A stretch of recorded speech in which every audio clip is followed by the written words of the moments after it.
إن الحمد لله نحمده ونستعينه ونستغفره ونعوذ بالله من شرور أنفسنا ومن سيئات أعمالنا من يهد الله فلا مضل له ومن يضلل فلا هادي له أشهد أن لا إله إلا الله وحده لا شريك له وأشهد أن محمدا عبده ورسوله أما بعد فإن خير الحديث كتاب الله وخير الهدي هدي محمد صلى الله عليه وسلم وشر الأمور محدثاتها وكل محدثة بدعة وكل بدعة ضلالة وكل ضلالة من النار أعوذ بالله السميع العليم من الشيطان الرجيم رب اشرح لي صدري ويسر لي أمري واحلل عقدة من لساني يفقهوا قولي ربي يسر ولا تعسر وتمم بالخير আলহামদুলিল্লাহ আমরা ইসালে সওয়াবের আজ সি পর্বে আছি। এর আগে আমরা এ বি আলোচনা করেছি, আমরা সি পর্বে আছি। কারণ ইসালে সওয়াব এটা কিন্তু বড় একটা বিষয় এবং এর সাথে আনুষঙ্গিক কিছু বিষয় আমাদের এসে যাচ্ছে। এটা অবশ্যই আলোচনার যোগ্য, এই জন্য আমরা আলোচনা করছি। পরবর্তীতে আমরা যখন ওই বিষয়গুলিতে আলোচনা করব তখন এই বিষয়গুলি স্কিপ করে গেলেও আমাদের সমস্যা হবে না, কারণ এ ব্যাপারে আমাদের আগের থেকে বেসিক কিছুটা হলেও ধারণা থেকেই গেল। এই জন্য আমরা এটা তো আমরা সাদ ইবনে উবায়দা এবং সাদ ইবনে মাসউদ খাজরাজের যে সর্দার তাদের ব্যাপারে আলোচনা করছিলাম। এখানে সুনান নিসাইর একটা হাদিস আছে, সেটা হলো যে ওসিয়তের ব্যাপারে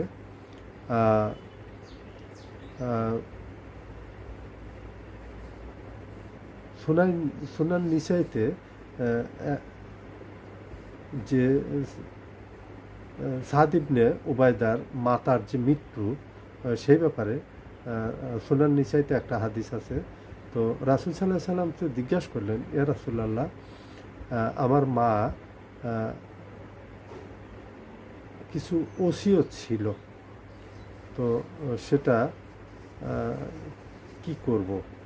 তো তিনি বলতেন যে আমি যেগুলি করব এগুলি তো আমাদের সন্তানের দিকে এবং তারাই পাবে, তারা যদি প্রয়োজন মনে করে এগুলি করবে। তো তখন সাদ ইবনে উবায়দা বললেন যে আমার মায়ের নামে আমার একটা বাগিচা আছে, ওইটা সাদকা করতে চাই। তখন তিনি বললেন হ্যাঁ করো। তখন সাদকা করলো। আসলে সন্তানরাও কিন্তু মা বাপের একটা ইনভেস্টমেন্ট, আমরা আগেই বলেছি এটা বিষয়টা এরকম আর কি। তো সাদ ইবনে উবায়দা পরবর্তীতে যখন চলে আসলো তখন রাসূল সাল্লাল্লাহু আলাইহি ওয়াসাল্লাম হিজরতের সময় এদিকে আব্দুল্লাহ ইবনে উবাই কিন্তু তার মানে শপথ গ্রহণের জন্য মঞ্চতঞ্চ রেডি ছিল, সব কিছু, এখন শপথ গ্রহণ করবে। এই মুহূর্তে যদি বড় দুটো যে গোষ্ঠী তারা যদি রাসূল সাল্লাল্লাহু আলাইহি ওয়াসাল্লামের মতো একজন নেতা পায় তাহলে তার কোনো কথা নাই, এবং বিরোধী দলও তার কথাই বলে, বিশেষ করে ইহুদিরা।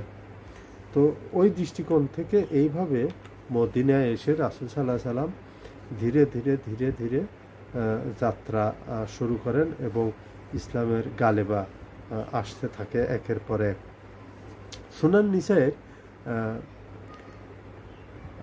কিছু হাদিস আছে যে মাইয়াতকে সাদকা পৌঁছানোর কিছু নিয়ম আছে।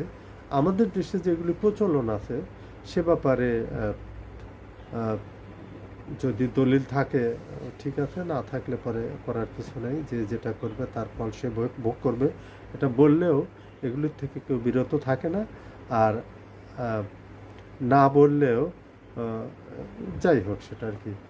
সাদকা খায়রাত এটা বিশেষ করে হানাফি এবং শিয়াদের মধ্যে কিছু কিছু ভিন্নতা পাওয়া যায়। যাই হোক, সূরা হাশরের 10 নম্বর আয়াতে আছে, ইয়া আল্লাহ, আমার আগে যারা ঈমান নিয়ে চলে গেছে তাদেরকে তুমি মাফ করে দাও। আর আমরা সাধারণত এই যে একটা দোয়া করি মাইয়াতের জন্য, আল্লাহুম্মা আহিয়া মিন্না ফাহিয়া ফিল ইসলাম ওমান তাওফাইতু মিন্না ফাতাওফা আলাল ইমান। এই যে আমরা যে আল্লাহ আমাদেরকে ইসলামের উপরে প্রতিষ্ঠিত রাখো এবং আমাদের ইমানের সাথে খাতমা বিল খায়ের করো, এই যে দোয়াটা, এটা কিন্তু বড় রকমের একটা পাওয়া। আল্লাহ পাকের কাছে চাইলেই কিন্তু পাওয়া যায় এবং তার জন্য চেষ্টা করতে হবে এবং আরও কিছু কিছু বিষয় আছে যেগুলিকে লক্ষ্য রাখতে হবে। এটা মানুষ কিন্তু বোঝে, কারণ মানুষের জিবিলিয়াত যেটা আর কি, যেটা মানে মানুষের যে ইনস্টিংক্ট যেটা, সেখানে কিন্তু এই বিষয়গুলি সেভ করে দেয়া আছে যে সত্যকে সত্য, মিথ্যাকে মিথ্যা এবং হক বাতিল। এবং রাসূল সাল্লাল্লাহু আলাইহি সাল্লামও বলেছেন অন্যায় সেইটা যেটা তোমার মনে কষ্ট দেয়, যে অন্য শুনলে কি মনে করবে, এটা। তো আসলে এই যে অন্যায় যে ব্যাপারগুলি, এইগুলি কিন্তু মানুষের ভিতরেই কিন্তু এগুলি সেভ করে দেয়া আছে। তো সূরা হাশরের এই আয়াতে যে আল্লাহ পাকের কাছে চাওয়া, এবং বুখারী শরীফের একটা হাদিস আছে ৬২৩০ নম্বর হাদিস, মুসলিম শরীফেও আছে হাদিসটা আর কি, যে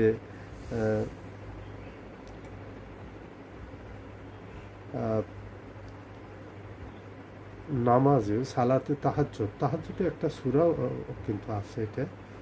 তো দরুদ পড়া এবং আল্লাহর কাছে দোয়া চাওয়া। এবং রাসূল সাল্লাল্লাহু আলাইহি সাল্লাম বলেন যে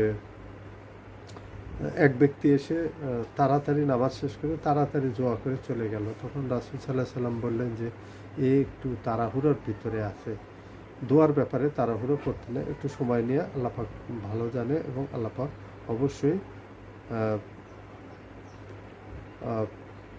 এগুলি তার জন্য সহজ করে দেবেন। এই জন্য প্রথমে হামদসানা করতে হয়, তারপরে দরুদ, তারপরে আল্লাহ পাকের কাছে দোয়া করতে হয়। সূরা বনী ইসরাঈলে ২৪ নম্বর আয়াতে রব্বির হামহুমা কামা রব্বাইয়ানি সাগীরা, হে আল্লাহ আমাদের মা বাপ ছোটোবেলায় যেভাবে আমাদেরকে লালন পালন করেছেন, যেভাবে আমাদের দেখাশোনা করেছেন।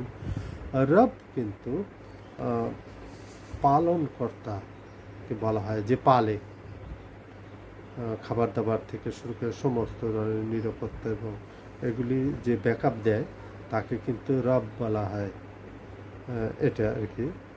সূরা ইব্রাহিমের ৪০ নম্বর আয়াতে আছে রব্বি জাআলনি মুকিমুস সালাতি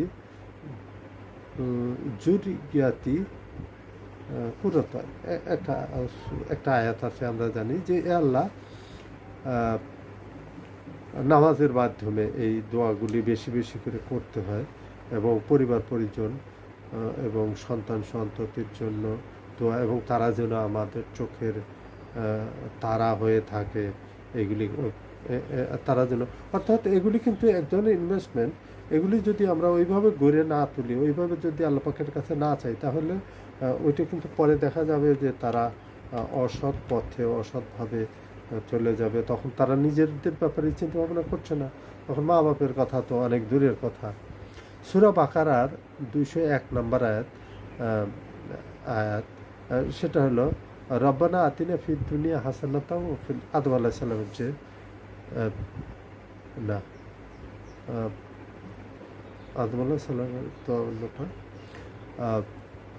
সূরা বাকারার এই যে দোয়াটা রব্বানা আতিনা ফিদ দুনিয়া হাসানাতাও ফিল আখিরাতি হাসানাতাও, এই যে দুনিয়ার ভালো এবং আখেরাতের ভালো, আখেরাতের এইখানে কিন্তু সহজ একটা দোয়া, ছোট্ট একটা দোয়া, অথচ দুনিয়ার সব কিছু পেছানো এবং আখেরাতের সব কিছু, আযাবুল কবর, আযাবুল ফুজুরাত, আযাবুল এই যে একের পর এক যে বরজাকের আখেরাতের যে ঘটনাগুলি আছে সবগুলো একসাথে, রব্বানা আতিনা ফিদ দুনিয়া হাসানা ওয়া ফিল আখিরাতি হাসানাতাও ওয়া কিনা আযাব, এই যে এইগুলি কিন্তু একবারে কিন্তু কভার করে দিছে যে দুনিয়ার যত রকমের মঙ্গল সবগুলো তুমি আমাকে দাও এবং আখেরাতের সমস্ত মঙ্গল তুমি আমাকে দাও।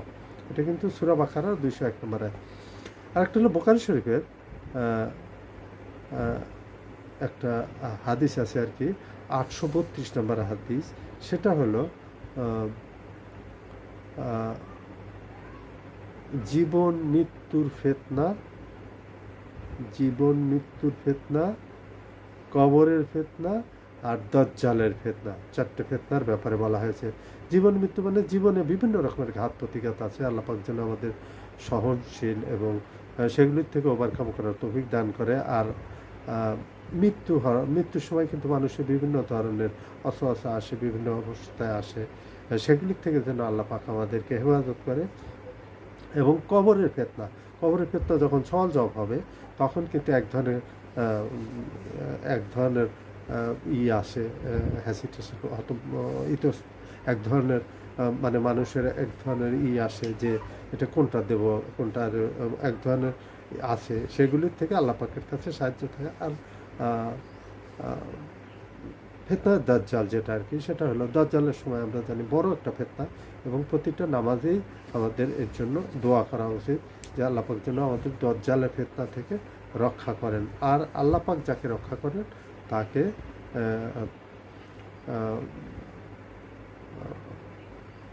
ভ্রষ্ট করার কোনো কেউ নেই। আর আল্লাহ পাক যাকে ছেড়ে দেন, পরীক্ষায় ফেলেন, তাকে উদ্ধার করার মতো কেউ নেই। কোরআন ও হাদিসের দোয়া চ্যাপ্টারে এগুলি অনেক পাওয়া যায় আর কি। সূরা হাশরের 10 নম্বর আয়াতেও এই বিষয়গুলি আছে, এবং রব্বানা আতিনা ফিদ দুনিয়া হাসানাতাও ওইটাই আর কি, যে সূরা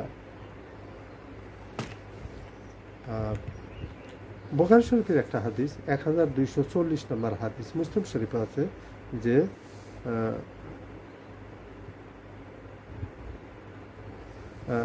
এক মুসলমান আর এক মুসলমানের 5টা হুকুক, যেটা আর কি তাকে দেখা হলে সালাম দেওয়া, তারপর তার হাসির জবাব দেওয়া, তারপর দাওয়াত দিলে সেটা কবুল করা, তারপর মৃত্যু তার জানাজা করা, এইভাবে যে এক মুসলমানের প্রতি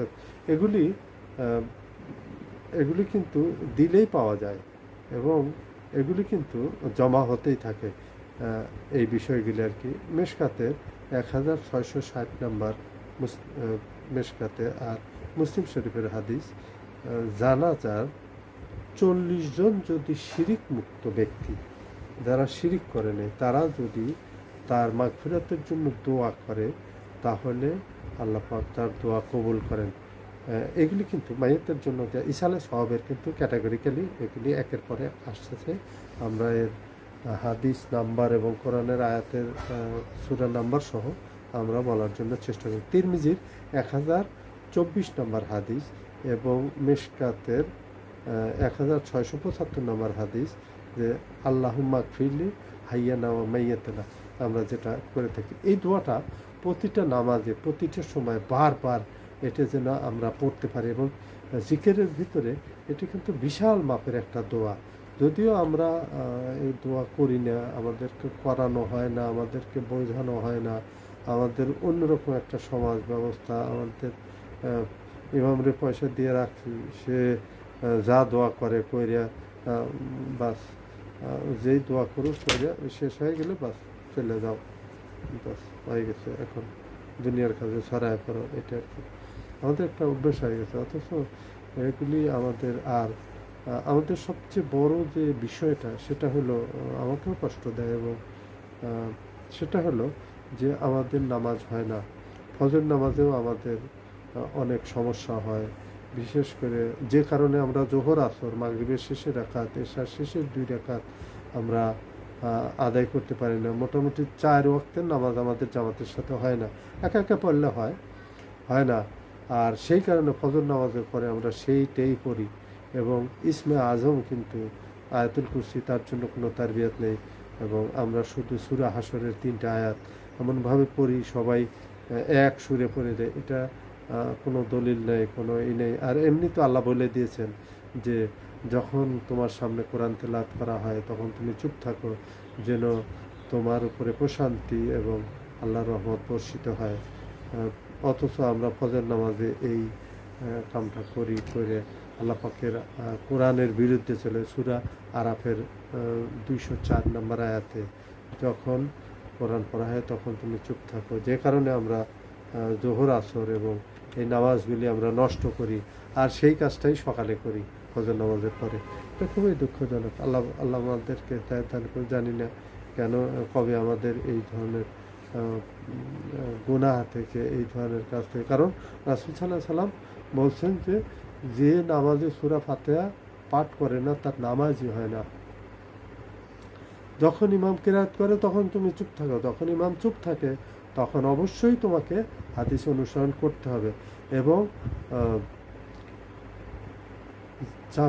জাবের বিন আব্দুল্লাহ আনসারী রাদিয়াল্লাহু আনহু বলতেন যে লিল ইমামি সাক্তাতিন, যখন ইমাম রাসূল সাল্লাল্লাহু আলাইহি সাল্লাম নিজেও করতেন, সাহাবারা নিজেও করতেন, যখন ইমাম কেরাত করে কেরাত শেষে ইমাম অতটুক সময় চুপ থাকবে যে সময়ের মধ্যে সে সূরা ফাতিহা পড়ে মুক্তা